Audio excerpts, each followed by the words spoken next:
Perseguições religiosas. Deus protege visivelmente o tesouro do templo. Capítulo 3.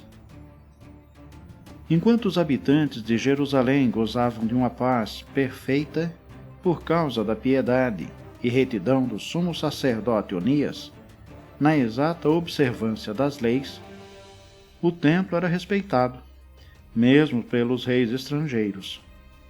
Estes honravam o santuário com os mais ricos presentes, a tal ponto que Seleuco, rei da Ásia, subministrava com suas rendas pessoais toda a despesa necessária à liturgia dos sacrifícios. Todavia, certo Simão, da tribo belga, nomeado prefeito do templo, entrou em desacordo com o sumo sacerdote quanto à inspeção do mercado público. Como não pudesse vencer Onias, foi procurar Polônio de Tarsis, então governador militar da Celesíria e da Fenícia. Declarou-lhe que o tesouro do templo transbordava de invisíveis riquezas, a não poder enumerá-las, que nada tinha a ver com os sacrifícios e que ele daria um jeito de fazê-las passar ao erário real. Tendo uma audiência com o rei, Apolônio advertiu sobre as riquezas que lhe haviam sido declaradas, e este, tomando uma decisão, enviou seu intendente Heliodoro com a ordem de trazer as ditas riquezas. Imediatamente, Heliodoro pôs-se a caminho, simulando visitas às cidades da Celesíria e da Fenícia. Na realidade, porém, era para executar a ordem do rei. Tendo chegado a Jerusalém e sendo recebido pelo sumo sacerdote da cidade com amabilidade, transmitiu-lhe as revelações recebidas e comunicou-lhe o sentido de sua visita. Contudo, indagou se tudo isso correspondia à realidade. O sumo sacerdote fez-lhe ver que se tratava do depósito das viúvas e dos órfãos, que somente um dos depósitos pertencia a Hircano, filho de Tobias, varão muito eminente, que não era como pretendiam as calúnias do ímpio Simão, mas que tudo se reduzia a uma soma de 400 talentos de prata e 200 talentos de ouro.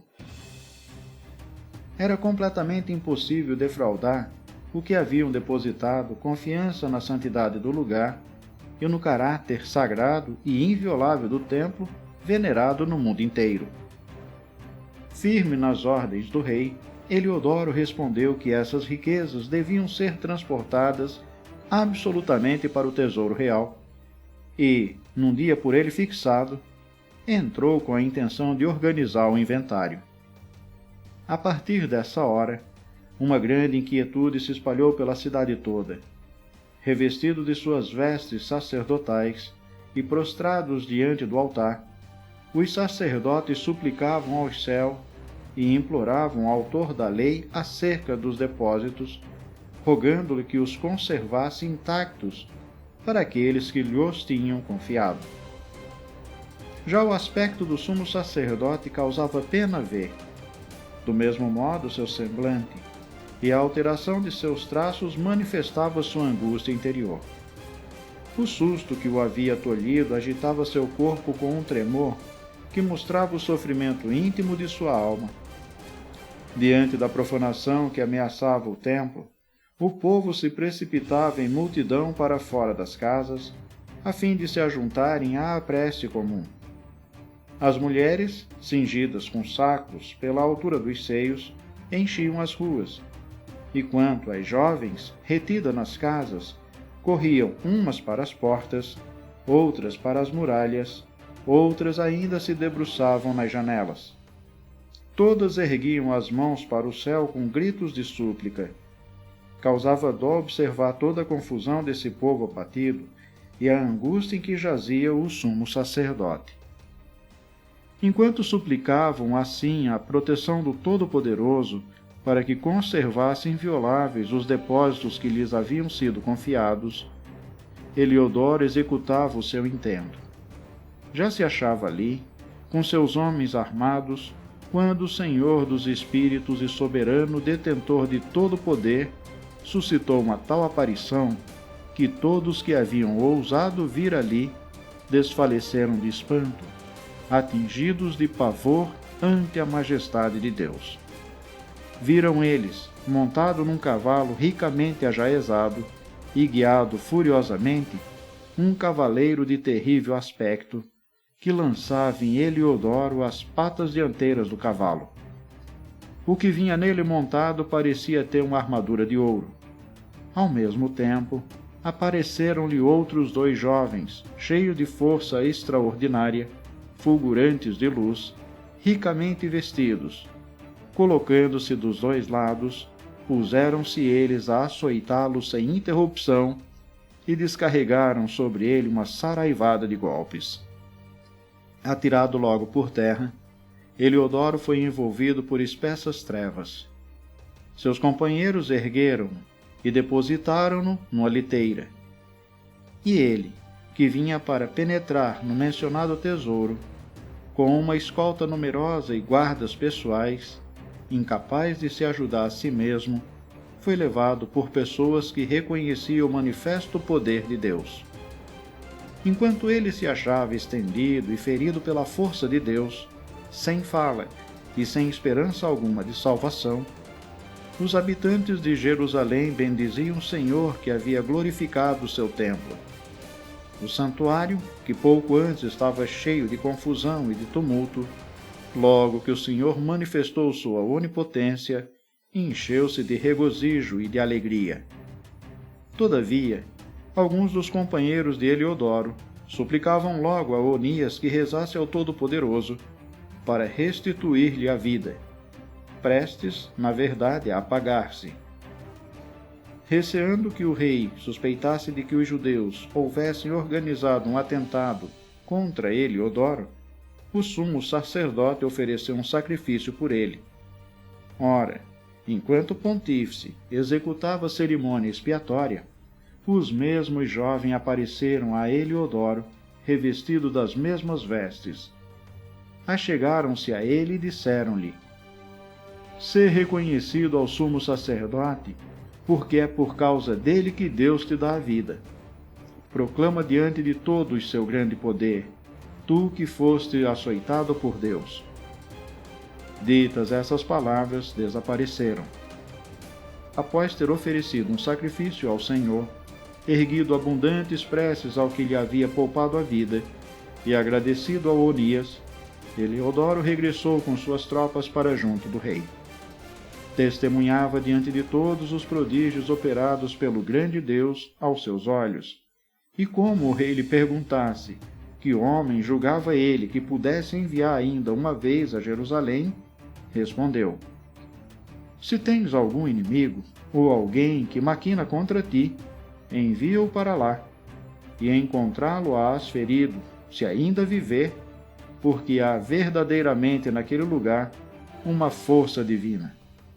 O que habita no céu zela por aquele templo, protege-o e arruína mortalmente os que aí vêm com más intenções."